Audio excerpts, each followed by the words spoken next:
Health Consortium. And today we're talking about teaming, data, and screening. But before we do that, and in the interest of letting people settle in the chat, if you could share, what is one fun thing that you plan on doing over April break? What do we got? And if you say calculating disproportionality, I'm going to be incredibly disappointed.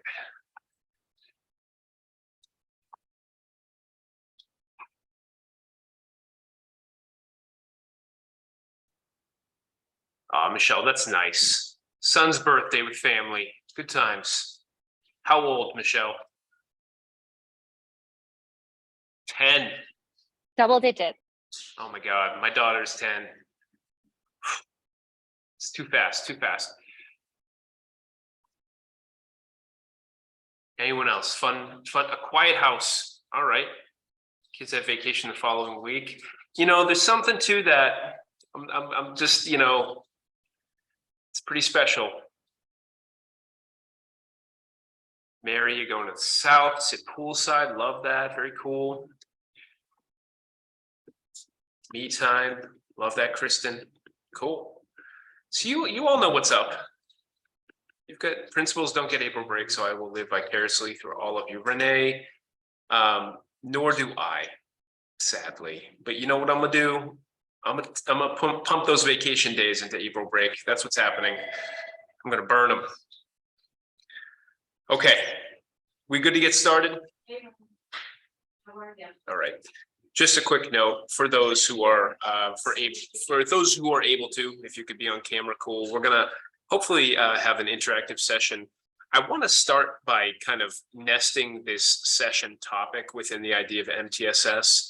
I think it's important for us to remember that when we talk about tiered interventions, which we've been talking a lot about recently, tiered interventions, tier 1, we were talking about trauma-sensitive classroom practices. Tiers 2 and 3, we're getting into like individual group-based interventions, and then into programmatic interventions that will support students with wraparound and both general and special education programming. This is, you're remembering this? This is making sense? Yes?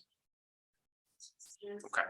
So the other part of MTSS, the stuff that's not in the triangle, is the stuff that supports deploying all those interventions. And that's teaming, that's data, that's having screening to inform referral, that's progress monitoring. So all that stuff, you have to have teams and infrastructure to be able to make this stuff work. So that's why we wanted to start with MTSS.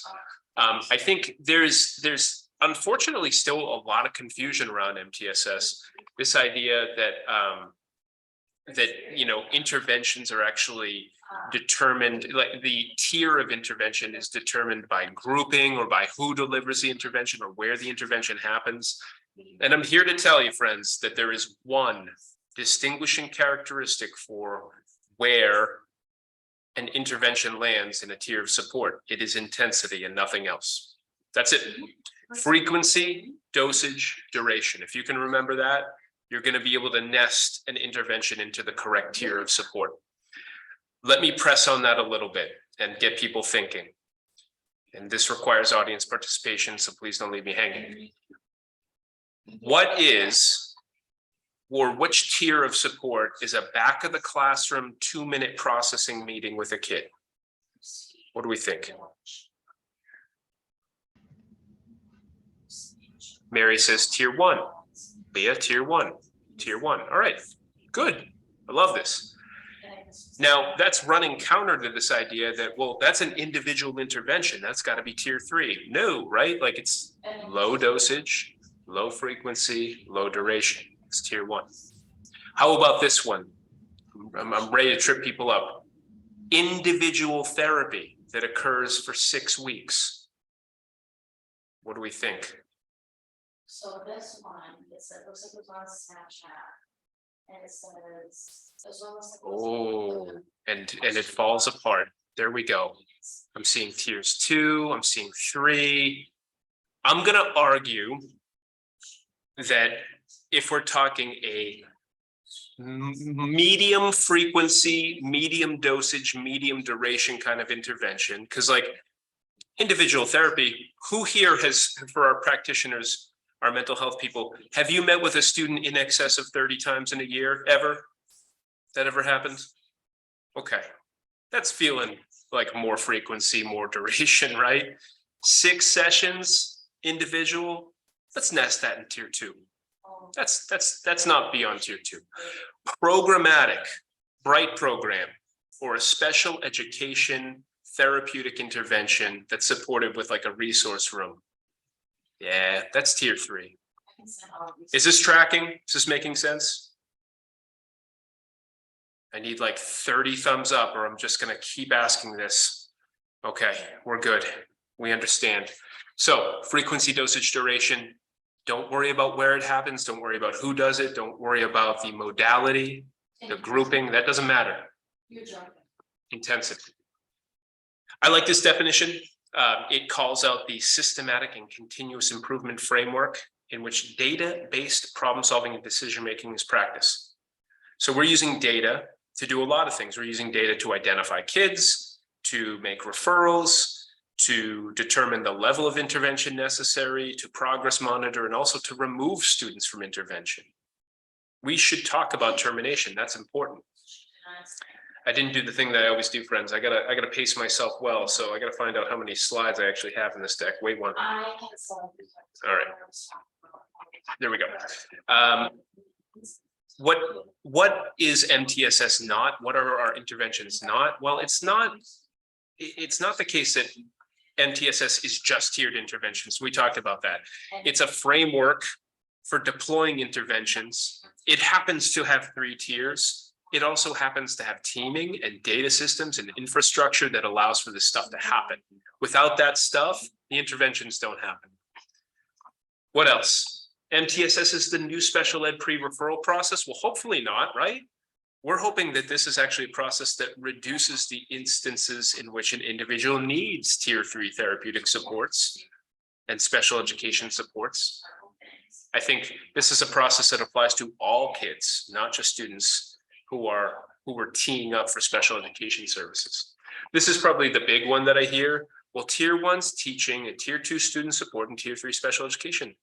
Well, decidedly not. We have all kinds of instances in which special education supports actually constitute tier 2 or tier 1 supports. Tier 2 student support, that happens across all tiers. So again, intensity, just keep thinking intensity. That's the thing. We have already curtailed this misconception, whole group, small group, individual. Nope, that doesn't apply. That doesn't make sense when we apply intensity as the characteristic. And lastly, this is an interesting piece, like that MTSS is RTI plus PBIS, and not really. MTSS is the broad term that we use to talk about the framework of organizing interventions and deploying them with teams and using data. But you can flavor MTSS in a lot of different ways. We happen to talk about SEL and mental health data, SEL and mental health tiered systems of support a lot. I think you can also have a slice of behavioral tiered systems of support that is inclusive of PBIS, but that also has stuff like collaborative problem solving and restorative practices. You can also have academic tiered supports. It's less about like thinking that MTSS is its own tiered system. It is the broad term. Make sense? Okay. So today we're going to talk about less the tiered supports and services that have been our conversation for the past couple sessions, and more about infrastructure and feedback loops. So this is really the model that we have talked about quite a bit when we talk about how we organize and structure our mental health and SEL tiered system of support, this idea of a comprehensive school mental health system. So it's a continuum of supports, think MTSS. It also has a sensitivity to collaborative partnerships. So good community partnerships that focus on mental health and also social influencers of health and education. And we're using evidence-based services and supports. So this is kind of what we're gunning for. This is what we talk about all the time. Yeah. This is the idea that when we look at tier 1, ultimately there are no dividing lines because the practices that are inherent to tier 1 are really hard to tease out according to any one flavor of MTSS. Have we talked about what happens when we post the daily agenda? Do we remember that example? Maybe not. So that's why I choose one. Is it generally accepted in this room that posting the daily agenda is okay? We're good with that. That's something that's like a good academic practice. We're not hurting kids with that. That's cool. When you do that, you're also being trauma sensitive because you're alerting students to transitions that will occur during the lesson. Cool. And it also happens to be a PBIS practice because you're pre-correcting off-task behavior and you're explicitly teaching how students can engage in the lesson. Well, that's PBIS, great. And it's also UDL because you're queuing up students for how they're going to choose to engage and represent their work during the lesson. So it's all the things. You're checking off lots of acronyms. You're just doing practice. So ditch the acronyms, buy into the tenets of those acronyms because that's important, but then just do the practices. At tier 1, it's hard to distinguish. When we march up the tiers of support, it starts to get more nuanced, but just a quick call out that, yeah, it's going to be important for us to just own the fact that tier 1 is lots of practices. Okay. When we talk about infrastructure, we're talking about partnerships, people, teams, and data.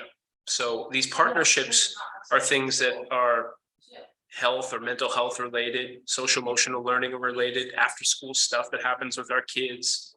In terms of people, you know, I'd be remiss if I didn't talk about the staffing models that deploy these services and the school leaders that are in charge of these teams and the partner providers. So we have to be sensitive kind of across all of these tiers of support. There are different people we're going to have to leverage. And there are a bunch of teams that are also associated with MTSS. You might have an SST where we're looking at, you know, supporting specific students and deciding on interventions and ways of supporting kids. You might have a PBIS team. You might have a mental health team. Anyone in here have in excess of 5 different teams that are looking at some of this stuff? What do we think? Who in here has one team? Okay, cool. We got some people. 2 teams? 3 or more. Mary, okay. I guess it begs the question when we start to talk about teaming about, you know, reducing the degree to which there's redundancy. If you've got a team over here looking at mental health and one over here looking at SEL and one over here looking at climate, are they in some ways talking about some of the same stuff? And could we leverage that single conversation as opposed to multiple conversations? Food for thought. When we talk about data, we got all kinds of data. I'm going to specifically talk about screening today. And I would love to see in the chat, or if you could give me a thumbs up, anyone currently engaging in universal mental health screening? Leah, cool. Kristen, okay, appreciate that. All right, so this will be somewhat new for many of you, sounds like. It's good. Leah, I'm morbidly curious, which tool are you using? So I probably gave you the thumbs up a little knee jerk. So Desi is actually piloting a new youth risk screener. And they asked for volunteers to do the pilot. So we submitted ourselves for that pilot, and we have to give the survey before the end of the year. And then they enter us into a PLC with Desi that then works with how we use that data throughout next year. Well played. That sounds fantastic. I like it. Way to go. Okay. So we've talked about kind of the buckets. I want to go a little deeper into partnerships. So I think community partnerships are a piece of the puzzle. They're also not the whole thing. They can never be the whole thing. We have to build internal capacity for sure. We're often looking for consult and collaboration with our in-house staff. Some of the other stuff that we ask for from our outside partners is like, make sure you're using evidence-based practices. I mean, I think it's a real thing to call out the fact that sometimes our community partners push in and we're like, well, I thought you were gonna like do therapeutic practice, but you seem to be just kind of like this is like relational with the kid. You seem to just be meeting and talking about anything. It's not really goal oriented. It's not directed towards an outcome. And we want to guard against that. And we also want to share data with our partners, have a data sharing agreement that will inform kind of our work and their work. We can offer time, space, and referrals increasingly. And coming out of the pandemic, I think it's pretty great that we now have the ability to go back to those partnerships, despite the fact that these agencies are overrun with referrals. 12 to 18-month waiting lists is what I'm hearing. It's real tough. And Kristen, thank you for dropping that in the chat. You're using the GAD-7, the PHQ-9 in grades 6 through 12. Phenomenal. Love that. For those of you that aren't familiar, that's anxiety and depression screening universally. No joke. Love it. If we partner well with our community-based mental health agencies, I think we can do a few things. We can increase the available mental health staff for kids. We can increase follow-through for referrals. If we are offering a service within a school and during the school day, students are 6 times more likely to complete treatment. Did we know that? It's worth noting. That's a great argument to share with administrators that are maybe reluctant to have other staff in. But if we can say 6 times more likely to complete treatment, this is a huge win if we can get these services happening in schools. Collaborative case management is a big deal. And then we can also increase services over the summer and during breaks, which is time that school-based staff are unfortunately not available for kids.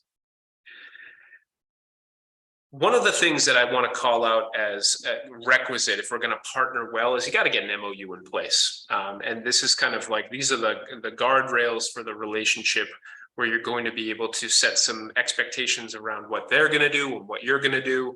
I think probably, that partnership needs to be, definitely it needs to be mutually beneficial. But I think probably that at its core, the thing that I can call out is like the easy MOU is time, space, referrals for them, and evidence-based practice, increased access to mental health care, and a place to do it.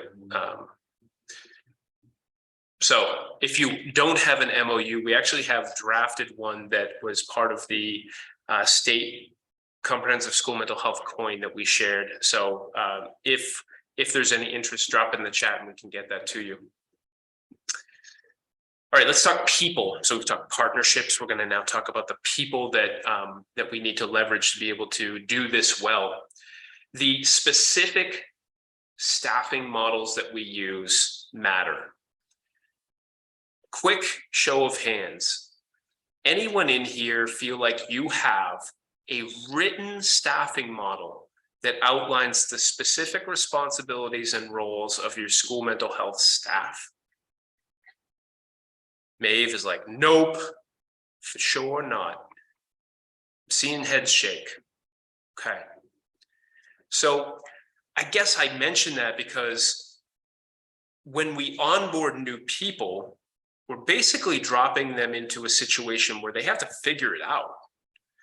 They have to kind of go it alone and make some decisions on their own about what they're going to do and who they're going to be and how they're going to actually operate.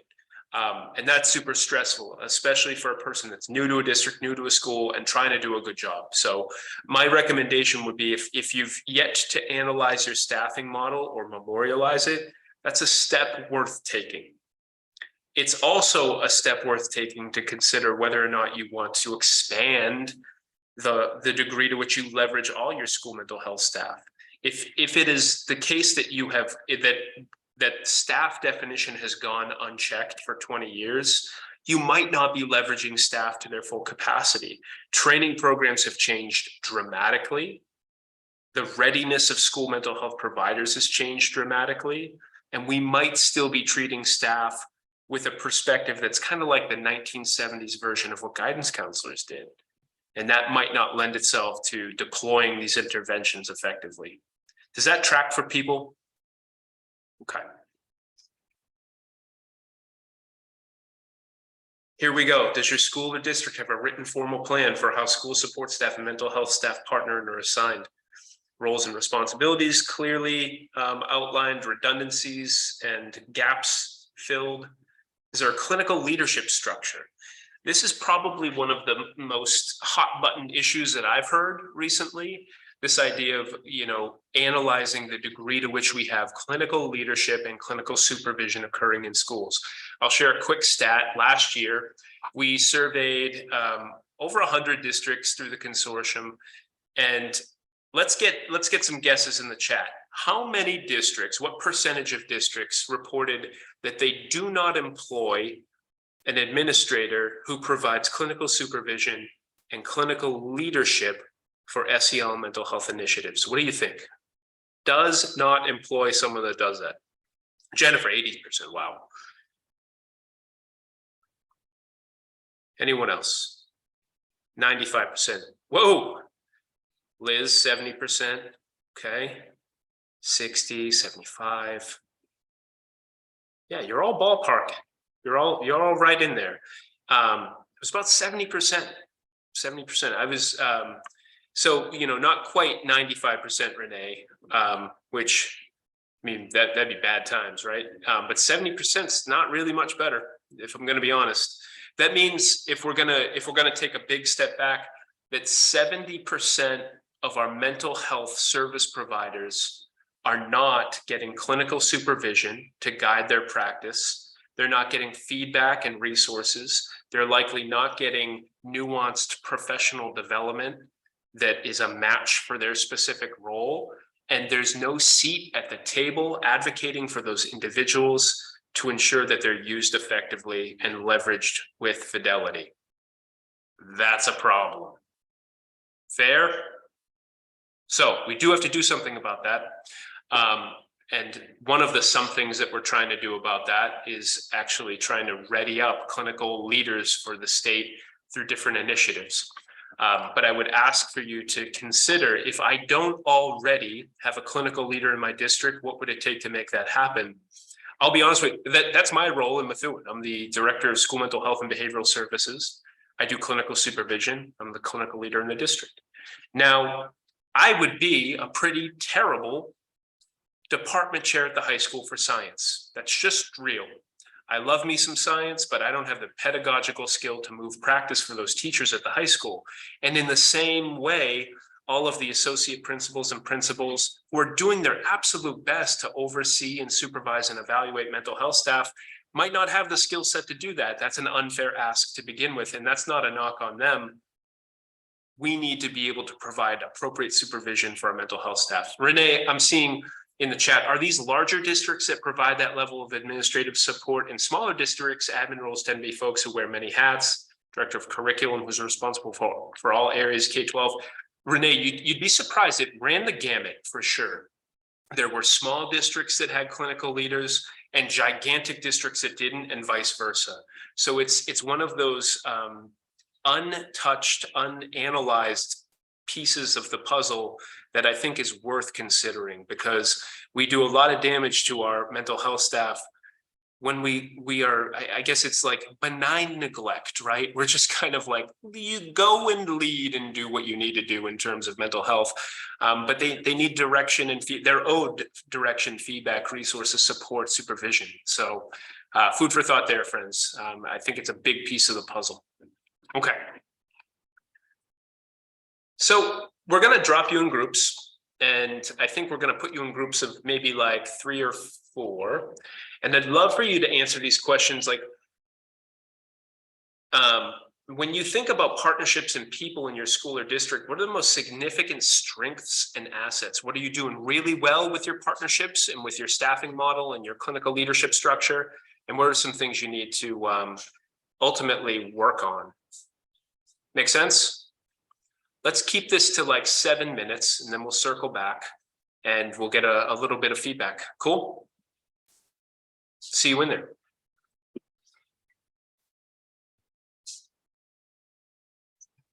Have a good night.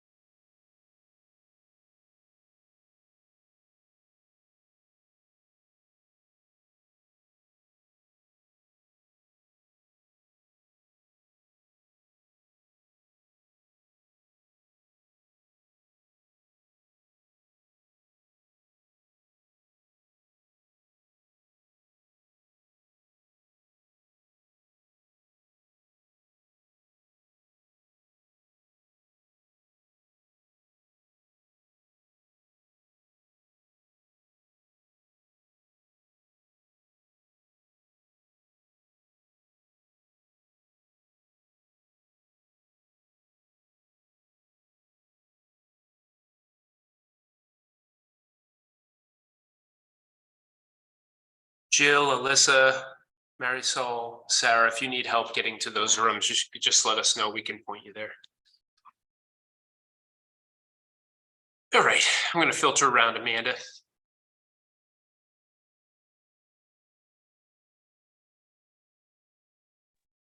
Sounds good.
meeting is being recorded. Hey friends, we're rolling back.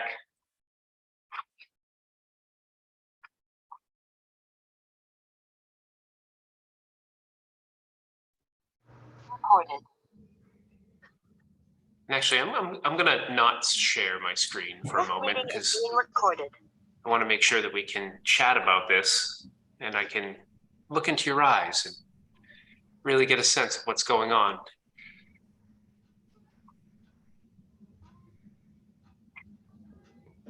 We got another 20 seconds and everyone will be back. Even people that you didn't see on camera during the initial part of the presentation. Yeah.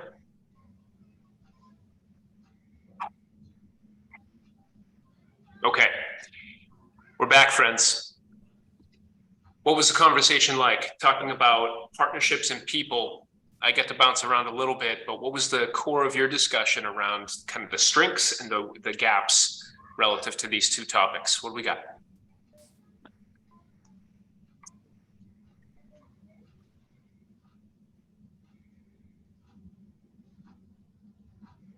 Great, moving on.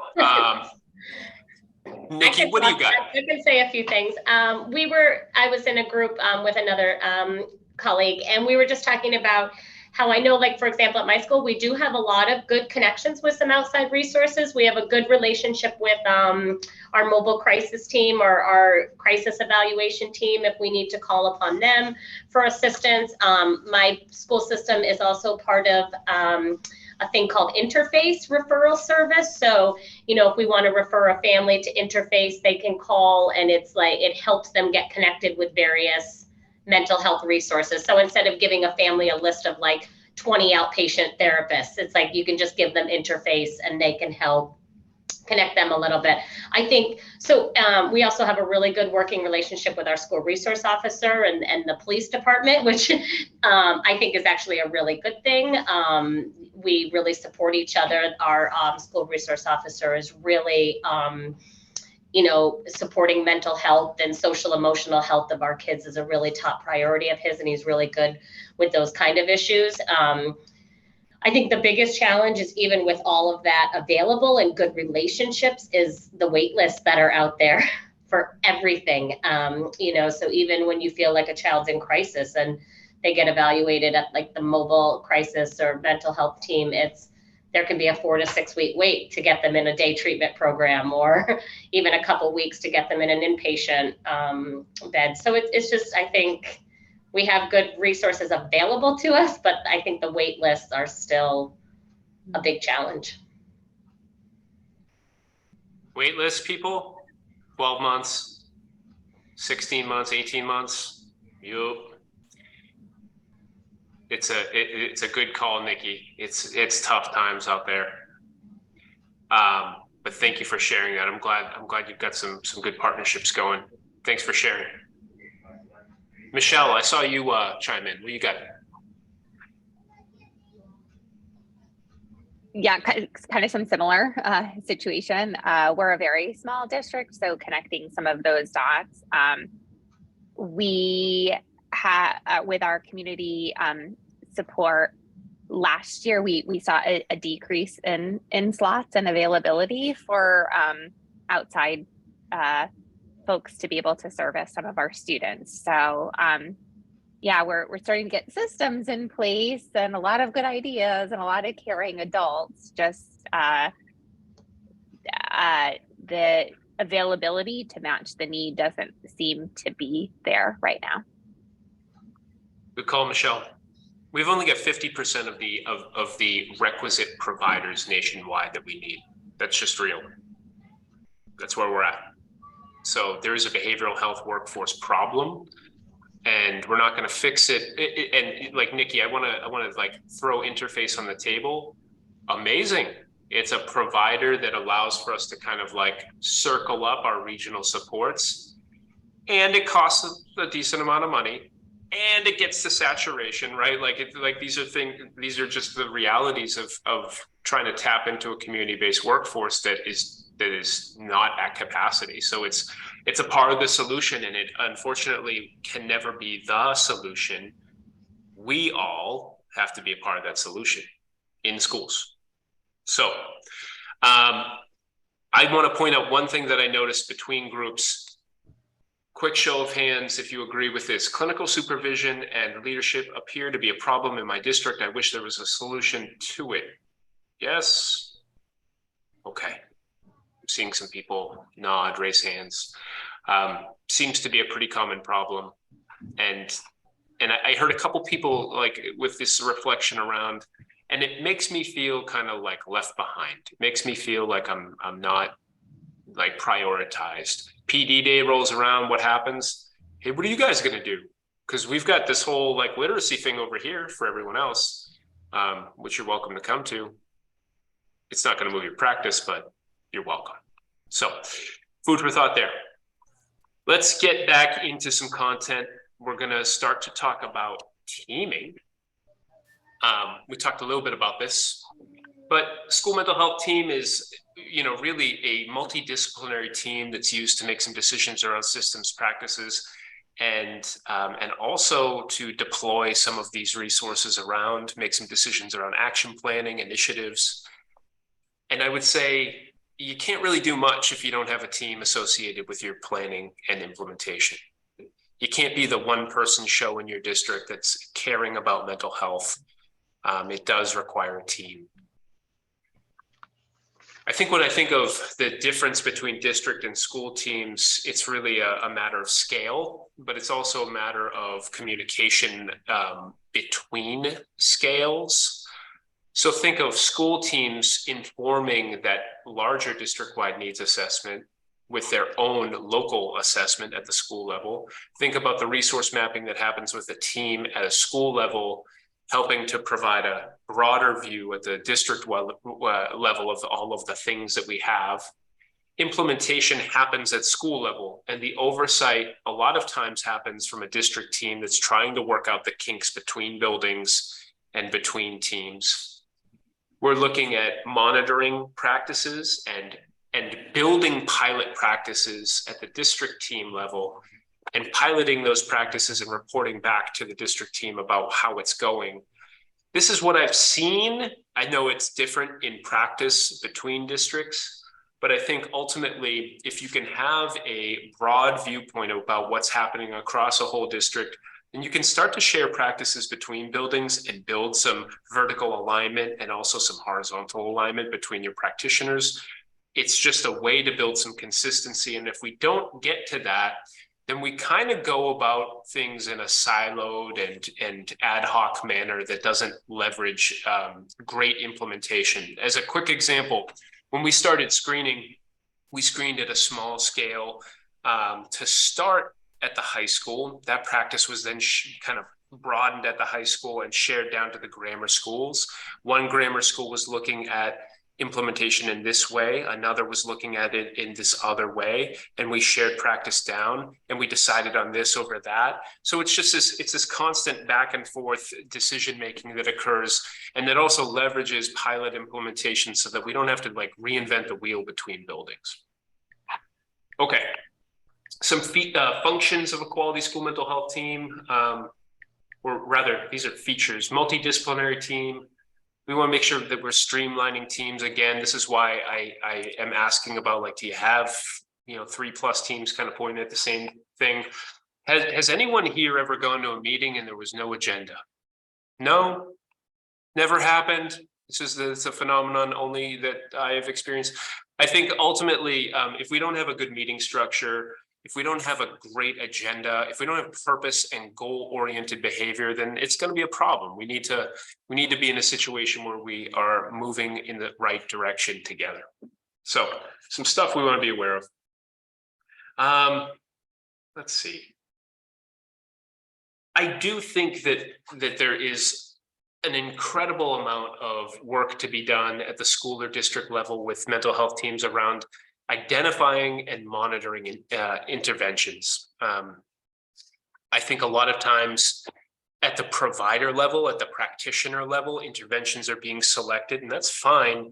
But if we don't also support district-wide or school-wide implementation of specific evidence-based things, then again, we run the risk of maybe Mary doing one thing and Alexis doing another thing and Leah doing something else. And we never really talk about it, right? Like we never really put our resources together and move from that common place.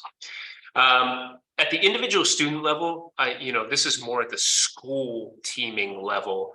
They're getting the referrals, they're doing that initial assessment, they're assigning students to interventions, closing the loop, progress monitoring.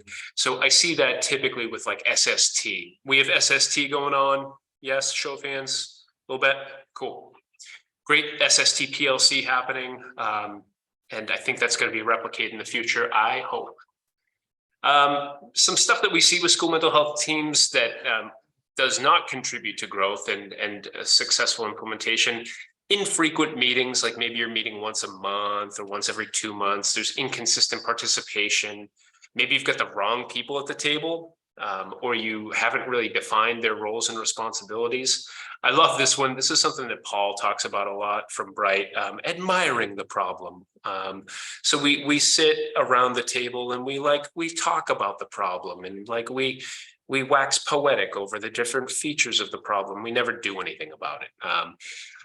There's also a breakdown. We have lack of protocols for progress monitoring and actually data rules that inform enrollment in and termination of intervention. Okay, talk a little bit about teams. Same drill, 7 minutes. We're going to talk teams, and then we're going to go into some discussion about disproportionality, screening, and I think we're going to wrap up from there.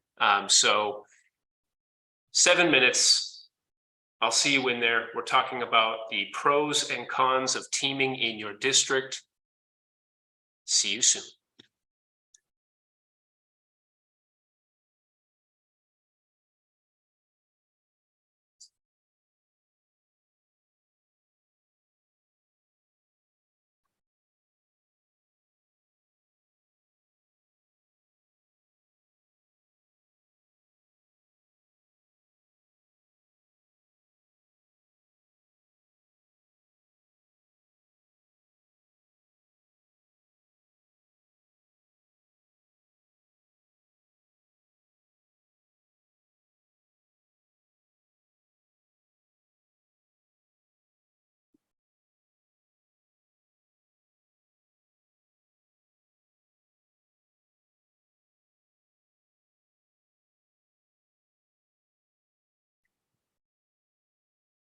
Amanda, I just got to send a quick text. I'll be right back.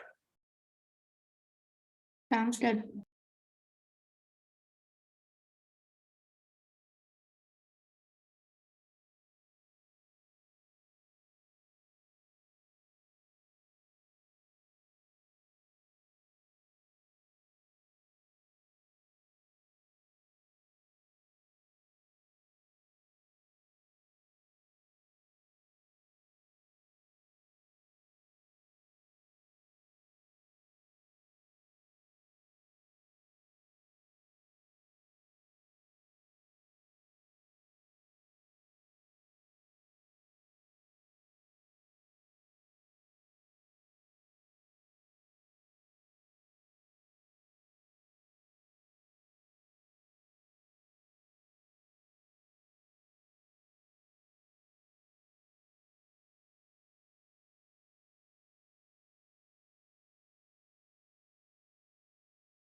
Okay, I'm going to circulate.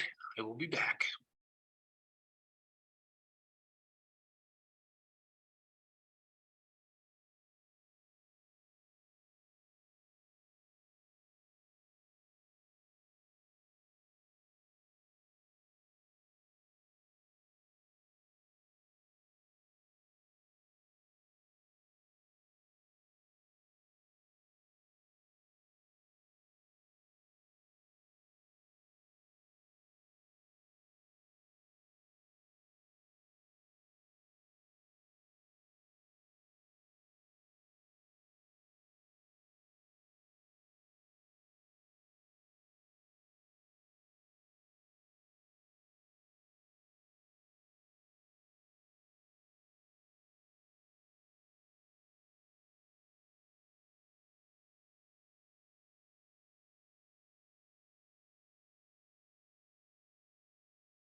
Meeting is being recorded.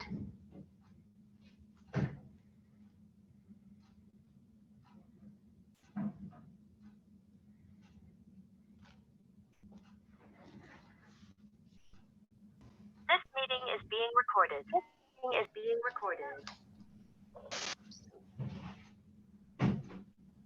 Hey, welcome back, everybody. Super appreciate the conversation.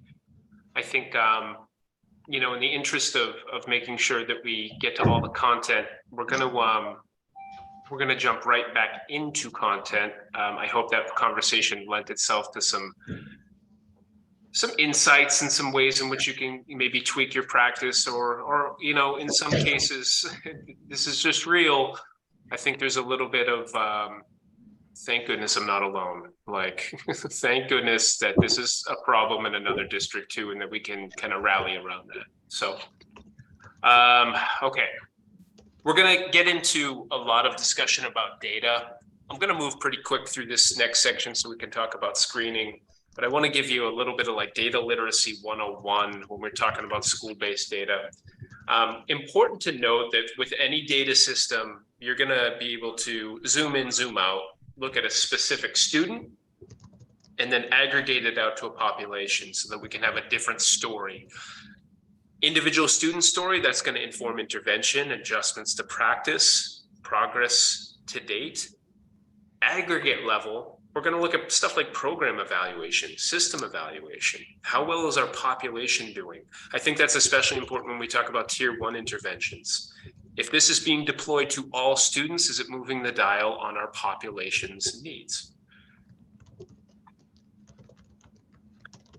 So, you know, I think this is a nice prompting around data use. You're a school counselor at a middle school, students refer to you because their teacher says they're frequently disruptive in class. That never happens. Without knowing any more information, what could be the underlying cause of the student behavior? I mean, I could think of a lot of different things. I could think of maybe that's straight up learned behavior, or maybe there's some academic avoidance occurring that is resulting in behavior. Maybe it's an underlying social emotional concern. Maybe that kid doesn't know if they're going to eat tonight, and they could really care less about what's being taught right now. Lots of different reasons. And here's some more. It's going to be really difficult to make a decision about what to do next if we don't perform some degree of initial assessment. Now, I know some people in the room, and I'm looking at Tara Jean, and I'm thinking like, don't yell at me. I'm not talking about a full out IEP evaluation, right? Like, I think we all need to do assessment in a way that gathers information about student needs in formal and informal ways that has nothing to do with the IEP evaluation process. It should just be good practice. You're referred a student from a teacher. Guess I kind of want to look at the student record. I want to look at attendance. I want to administer some psychosocial tools to get at underlying anxiety, depression, post-traumatic stress. I want to pull behavior records. Like, I want to do my due diligence around this kid's needs so that I don't run into the problem that I think a lot of us run into. Behavior plan. Immediately. We don't even look at anything else. Like, think of the classic example, kindergartner with behavior, bam, behavior plan. Token economy, point system. What if that behavior is a function of an underlying social emotional concern? Great. Well, that behavior plan treats the symptom, not the cause.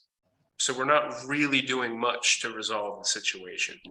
So we got to do good initial assessment. We have to make sure that we're ruling in and ruling out concerns so that we can have a more nuanced and comprehensive intervention. Because that will inform what we do. Okay. I'm going to skip that. I think this is important to take a peek at some different data types. There's a difference between, and I don't want to conflate, social emotional learning competency data and mental health screening data. One is about skill and competence. One is about presenting problem. 4 ways that we can measure social emotional competence. I can ask you, Kayla, how self-aware are you? Well, Kayla requires self-awareness to answer that question, so that's not great to start. I could also say, hey, Liz, can you rate Kayla's self-awareness? Well, that's not great. Once removed and trying to get at a concept that's internal. Okay. I could ask you to engage in a performance assessment of your self-awareness, so kind of foist you into a situation where you have to practice use of self-awareness. Super great in a lab, not great in a school. Or we could look at proximal measurement, meaning I bet that if you have great self-awareness, then you're going to be able to do X, Y, Z. And if we kind of project that out, if we say, I bet if you've got great social emotional competence, you're going to be able to navigate tough social situations and build good relationships and pursue outcomes meaningfully. And I bet that you're going to have less anxiety and potentially less depression because you have adaptive skills that point at those outcomes. So it's kind of looking at outcomes like attendance and behavior and academics and psychosocial outcomes and making a little bit of a logical leap toward, I think those are the things that we could measure. Does that make sense to people? We're good? Okay. I recognize it was a deep dive into social emotional competency measurement. Mental health screening data, that's like psychosocial progress monitoring data or universal screening data, behavior data, the rate, frequency, duration of specific behaviors. This is all informing intervention. This is all helping us to adjust practice, to move kids in and out of services and pick the right service. The Bright team does a good job of kind of calling this like the student workup. I call it initial assessment a lot. And I think it's the same exact thing. We're collecting all these data to make a determination about the things we want to do with kids from an intervention standpoint. What are we going to monitor? How are we going to know that the student's growing? When are we going to ultimately fade that service out and terminate? How do we feel our initial assessment practices are going right now? Do we feel like we're collecting the right data at the right time to inform intervention, or is it somewhat scattershot?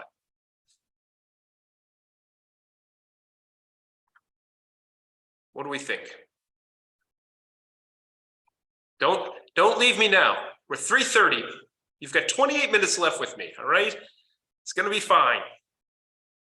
Tara Jean, scattered, okay. Thanks for that. Scattered, Barbara. All right. Which doesn't lend itself to really matched intervention sometimes. And that's a lot of wasted time, unfortunately.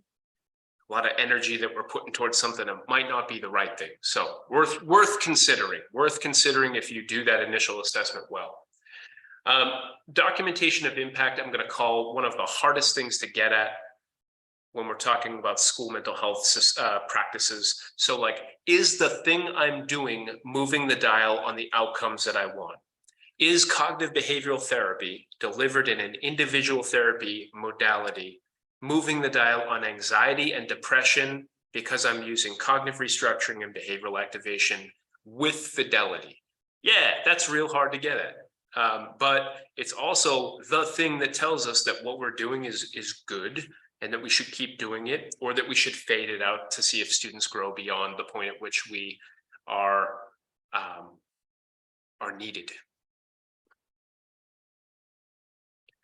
We're skipping that, and we're skipping that. I do want to just make sure that you're aware of the different kinds of data sources that are out there. This is a pretty good list. I'm seeing stuff over here that relates to like critical incidents, how many crisis calls, protective services reports filed, psychiatric hospitalizations. If we're not tracking those things, we're never able to analyze the systems or policies that ultimately influence those things. Grades, graduation rate, that stuff's pretty obvious, but how about this? Do you know today the number of students receiving tier 2, tier 3 services? And do you also know the number of students that are eligible for those services and not receiving them? That's hard to get at. but it's also going to allow for you to understand system capacity and the rate at which you're able to provide services or not. Eligible versus enrolled. Or how about enrolled and length of treatment? All of these things are worth considering. And yeah, I want to be real. Some of them are way harder to get than others. You probably have a mountain of data to look at, and some of that data you can access readily, and some of it's really hard to get to. The bottom line here is that unless we are data literate and using it effectively, then it can somewhat be scattered in terms of what we do. Okay. We're actually going to skip this because I want to jump into disproportionality for a couple minutes and then screening, and we're going to close out. When I talk about disproportionality, we're getting at this idea of, is there an equity problem in our district? And by that, I mean, is there or are there policies, procedures, systems in place that undermine the equity of access to services or outcomes that we hold near and dear? I think it's actually way easier to calculate disproportionality than it is to answer the question of why it's occurring. The why of disproportionality is something that I'll be honest with you, we're not going to be able to answer that for you here today, because that requires some deep reflection on the systems and practices and policies, sometimes racist policies, that are ultimately resulting in disproportionality and inequity. We have to be real about that. Planning for the why is going to be real hard because you got to answer the why first, and then monitoring whether or not the action steps that you're taking to make changes, that's going to be important too. I think data can serve as a place where you can start. And I think you all have a ton of data available, whether or not you have ready access to it. We'll talk about a couple sources of data in a minute, but this is the definition of disproportionality that I kind of want to operate from. So it refers to a group's representation in a particular category that exceeds expectations for that group or differs substantially from the representation of others in that category. Super simple example, okay? If I'm in a district where let's say 60% of my students are white and 40% of my students identify as Hispanic, and for my Hispanic students, they're receiving 60% of the suspensions for the district, there's disproportionality there. I would expect to see for all suspensions that it would match with the representation of the group within our district. We're going to talk about some examples of that to paint a clearer picture. But and actually, let's jump to, sorry, I'm like bouncing all over the place. Let's look at this for a moment. This is a graphical representation of the percentage of suspensions and the percentage of race in a fake district, okay? Right here, the red bars represent the percentage of race for each of these race ethnicities at the bottom. So you can see here, I'm looking at, like, what does that look like to you? Like 43% white and maybe 42% Hispanic, fair? It's pretty good to me. In blue, we're looking at an outcome of suspensions. So these red bars are pretty static. We're, within a certain time frame. Like if I'm looking at this 2-week period, that's going to be pretty static. But these blue outcomes are different over time. What do you notice about this bar chart? We've got about 42% of our population as Hispanic, and for Hispanic students, there's about a 57% representation of the suspensions. When I come over here, well, white students, 43-ish% of the population, have, well, 38% of the suspensions. What are you noticing with this data set?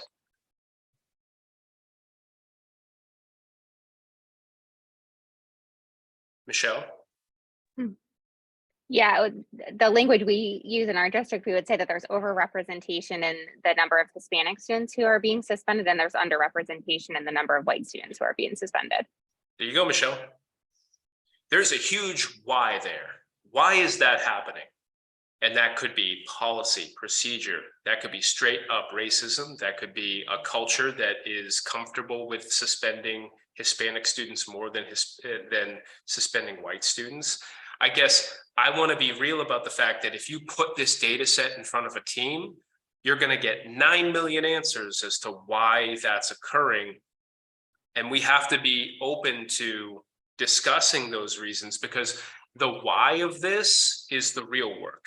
The why of this is the hardest part. Calculating this isn't a big deal. Like, we can go back here. I can show you this. Calculating disproportionality, it's a quick math problem. I think this is probably an even better way to represent it. Number of students by race ethnicity. So let's pretend we're in a tiny district of 100, and I've got 40 students who are Asian. Over 100 total students. 40 over 100 by multiplied by 100.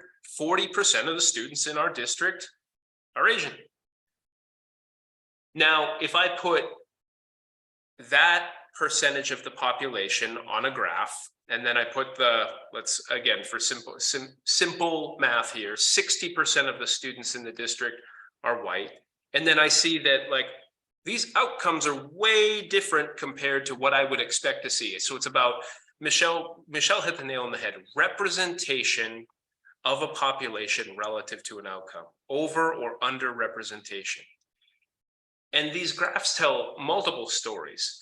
I'm concerned about the fact that Hispanic students on this graph are overrepresented with suspensions, but I'm also concerned about the fact that white students are underrepresented for suspension. What we should ultimately see is that these two bars should be the same. We would expect them to be the same. If there's no disproportionality, if we're truly going to say there's equitable outcomes, then they should be the same. We should see a matched proportion of Hispanic students in the district being suspended as there are represented in our community. And same for white students, and same for Black or Asian students, should be the same. But oftentimes when we do this, it is not. And that is a huge, why is that? Does calculation of this stuff make sense? Pretty straightforward. Okay. I do want to just kind of toggle quickly to here. Are people aware of this? The DESE school and district profiles? I've seen a lot of heads nod. Kayla, you know what's up. All right. So I won't go through this, but I will say that like this is a great source of disproportionality data for you, for your district. You can easily just take a peek at this, and it's going, you know, you can look up your district relative to a bunch of outcomes, and it's broken down by race, ethnicity, or gender, or what's not in here. And what I want to be real about is some of the stuff that you're after around psychosocial outcomes is not going to be represented in here. You're going to have to know how to calculate this stuff on your own. If you're engaging in universal screening, you're not going to find on this webpage the percentage of, for example, males who engaged in screening in your district. That's just not going to be there. This is only data that you report to the state. So you're going to have to get good at calculating disproportionality for psychosocial outcomes, because we just don't send that stuff to the state at this point. Cool? Okay. All right. I wanted to make sure that we kind of highlighted this because, you know, we want to center our work around equity. Again, the why, when we find disproportionality, we have to ask why. And what are we asking why about? Systems, practices, and policies that perpetuate inequity. That's what we have to ask about. What is keeping this outcome disproportionate? What's keeping this inequity in play. Rather than go into this practice, I knew we had too much content for sure today. So we're going to go through screening real quick, and then we're going to close out.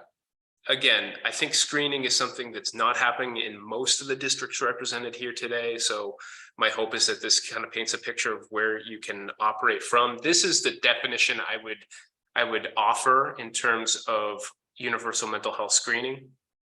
We're using a tool or process with an entire population to identify strengths and needs. And typically we're looking at mental health problems or substance use concerns. These are the components that you want to be aware of when you're trying to implement universal screening. You need a team. We talked about teaming earlier. Multidisciplinary. You want some buy-in. Increasingly, I'm hearing districts buy into the idea of screening, but here's a little bit of buy-in.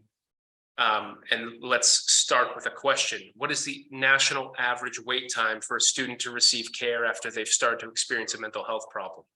How long does it take, on average, for a kid to get help after they've started to experience symptoms of a mental health problem? What do we got? Sue, 1 year. This doesn't work if only Sue answers everybody. Come on. 3 months. Thanks for that, Liz. Appreciate your engagement. Renee, 9 months.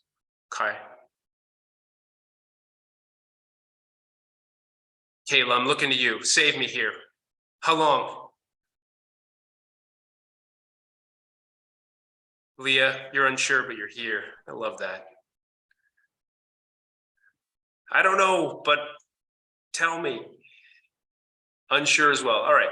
What would you say if I told you it was 8 to 10 years? National average wait time for a kid to get care after they start to experience a mental health problem is 8 to 10 years. That is absolutely inappropriate. You want to build some buy-in around why screening is important. It is literally one of the only ways that we can engage in proactive and preventative identification of kids with mental health problems. You want to cut down an 8 to 10 year wait time? Screen. Cool? You going to go back to your administrators and use that data? I hope so. PD, technical assistance, you got to pick a population to screen, you got to pick a screening measure, consent procedures, planning, data collection, analysis, all this stuff. Okay, so screening is somewhat of a complex process, but if you break it down to its components, you can get there. This is what screening looks like in Methuen as an example of what screening can become. It's part of a much larger system, so we have a lot of internal supports that we can point kids at. We do K-12 screening multiple times per year. We focus primarily on internalizing concerns. The reason for that is we are terrible as a field at identifying internalizing problems like anxiety, depression, post-traumatic stress. We're really good at finding externalizing behavior, but internalizing stuff, not so much. We do rely on student self-report almost exclusively, and the reason for that is there's no better way to get at how someone feels than asking them. That's just it. And having anyone gauge how you feel is dipping your toes into some bad science. Passive consent with opt-out procedures is our approach. We administer these tools using Google tools. We're an enterprise district, so we can feel confident that that data sits on our servers. We follow up with kids in the moderate to severe range, any students with suicidal ideation, and we're following up same day. Michelle asks, what age grade do you start self-report? Kindergarten, Michelle. We use close gap K4, which is designed for our youngest populations. Yeah, no problem. And who's doing this? School counselors, adjustment counselors, social workers, school psychs. We're not outsourcing this. This is our people doing it. It's allowing for us to really enact prevention. We're getting ahead of problems. We're looking for emerging concerns. We're cutting down that wait time. And we're really leaning into the idea that schools are the prevention arm of the mental health system writ large. We don't have to wait for crisis and diagnosis. When we started this, our first large scale test of change, we saw that 63%, a 63% increase in the identification of students with internalizing concerns that qualified for mental health services. huge increase. We were missing a ton of kids that were going unnoticed as a function of our reliance on other referral mechanisms, student self-report, parent self-report, or parent report, staff report. Those are still good, they helped, we want those still, but screening meant we were missing far fewer students. Let's do this real quick. Raise your hand real quick, yes in the chat, have you seen the Shape System Screening and Assessment Library? Who hasn't? Sue, you haven't? A lot of you have, okay. Kayla, no. All right, let me do this real quick. There's enough no's that are coming in now that justifies this. So Screening and Assessment Library is a place where you can actually get a ton of measures. And there goes my video. That's great, love that. All right, we're gonna log in real quick. And I just want to quickly show for those of you that aren't aware of this system, what it looks like. You can go to the resource library, Screening and Assessment Library, and it's a much larger tool. It's actually a needs assessment and resource mapping tool for your whole comprehensive school mental health system. But if I'm just looking for measures, I can click on anxiety, maybe for screening for a kid who's 12. I want a Spanish, a tool that's offered in Spanish. Student's going to fill it out, and it has to be free. There we go, a ton of different measures that are free, accessible. Click on any one of them. You're going to get an info sheet with the versions of the tool, access to it, languages it comes in, scoring and interpretation information. Yeah, Leah, theshapesystem.com. Right here. No worries. So hopefully people like that. We use problem-specific measures because it actually allows for us to get a really rich data set and move on it with actionable data. We could screen for kind of like a risk level and then do a secondary screen for problem-specific concerns, but we wanted to create an efficiency with our screening that lets us move quick and get at nuanced data. These are a couple of measures we use, PHQ-9, GAD-7. I want to honor the fact that we are in the trauma cohort, right? And why am I not talking about trauma screening directly? I'm going to recommend you don't start with trauma screening. It is a more nuanced process. It is a more complicated process. I believe that schools should engage in trauma screening. It is a good thing to do. However, I think you want to start with measures that are a little less stigmatized. Let screening land well in your district and then show proof of concept and then expand what you screen for. And also with trauma screening, you want to make sure that your staff are ready to react to trauma screening results and that you've got the right supports in place. Sue, adverse childhood experiences. Let's talk about that. I'm glad you brought that up. I typically do not recommend that districts engage in ACE screening. Why? One, it is a measure, and I know there's PEARLS, which is for kids, but the original ACE screening tool is for adults. Secondly, it only is a screen for adverse childhood experiences, like events that occurred, potential trauma events. Meaning, let's play out this scenario. Ruth, you take the ACE screener and you've got one ACE, okay? Kayla takes the ACE screener and she has 5 ACEs. Who do I follow up with? Probably Kayla, right? She's got more ACEs. But I don't know the degree to which those 5 ACEs impacted Kayla or the degree to which that 1 ACE impacted Ruth. So I don't really have a good sense of who I should follow up with. Really strong trauma screening is not just about the event, but the post-traumatic stress symptom presentation, the impact score that's associated with the measure. And the ACE doesn't have anything related to impact score. Lisa offers anxiety and depression are also common symptoms of trauma. Yeah, so screening for those things can lead to a secondary screen for trauma. That's a good point, Lisa. I appreciate that. Yeah, Sue, no worries. Check out trauma screen time if you want a deep dive into trauma screening. Really great course. I'm not just saying that because I got to be a part of it, but it is a course that allows for people to understand the nuances of trauma screening. Okay, let's keep going. This is what we use for trauma screening, or a version of it. This is actually, we don't use the COVID-19 one anymore, thank God. Now these questions are more general, I'm sorry, the leading questions are more general, but these 11 questions related to post-traumatic stress are the same. If you're going to start screening, I'm going to recommend a process that looks like this: 1 kid, 1 measure, 1 day. Don't make it about 1,000 kids. You learn a lot about screening by screening 1 kid. You learn about selection of measure, how to score it and administer it, consent procedures, where to house it. Pick a kid already enrolled in services. Pick a family that loves you. Get active consent, administer the tool. It's just about practicing screening. It's not about anything else. Cool? All right. Nope. This is what we screen for now. Lots of different stuff. I would say start small and build from there. Over time, you're going to be able to get data sets that help you to understand your whole population's needs, and you're going to get nuanced data for each kid that helps inform the treatment that you're providing. We're proud of this data set. About an 8.5% decrease in moderate to severe anxiety pre-pandemic. You can see what happened as a function of the pandemic. Those scores skyrocketed, but we're on the downward trend. Why? We're just investing in the same stuff: evidence-based therapeutic care, early screening, SEL, lots of providers. This stuff makes sense? Cool.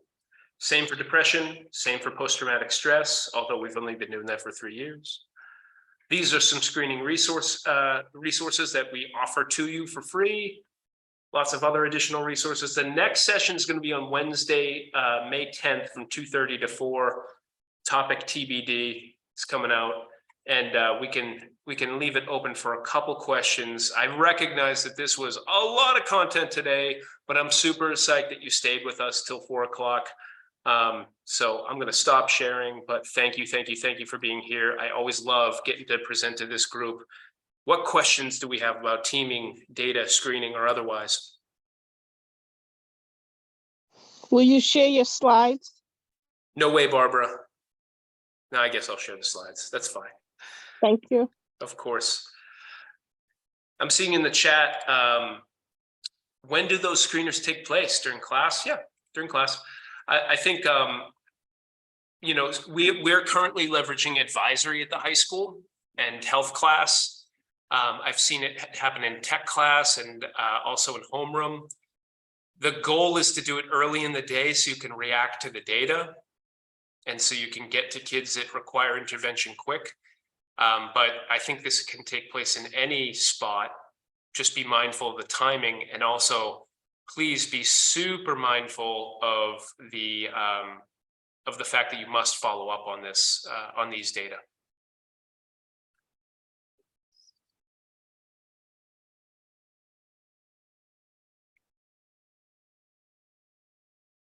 Thanks, Renee. Psyched that you're here. Thanks, everybody.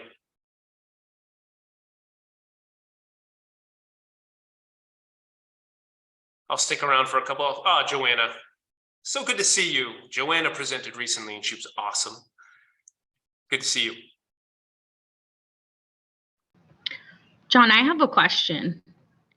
What do you got?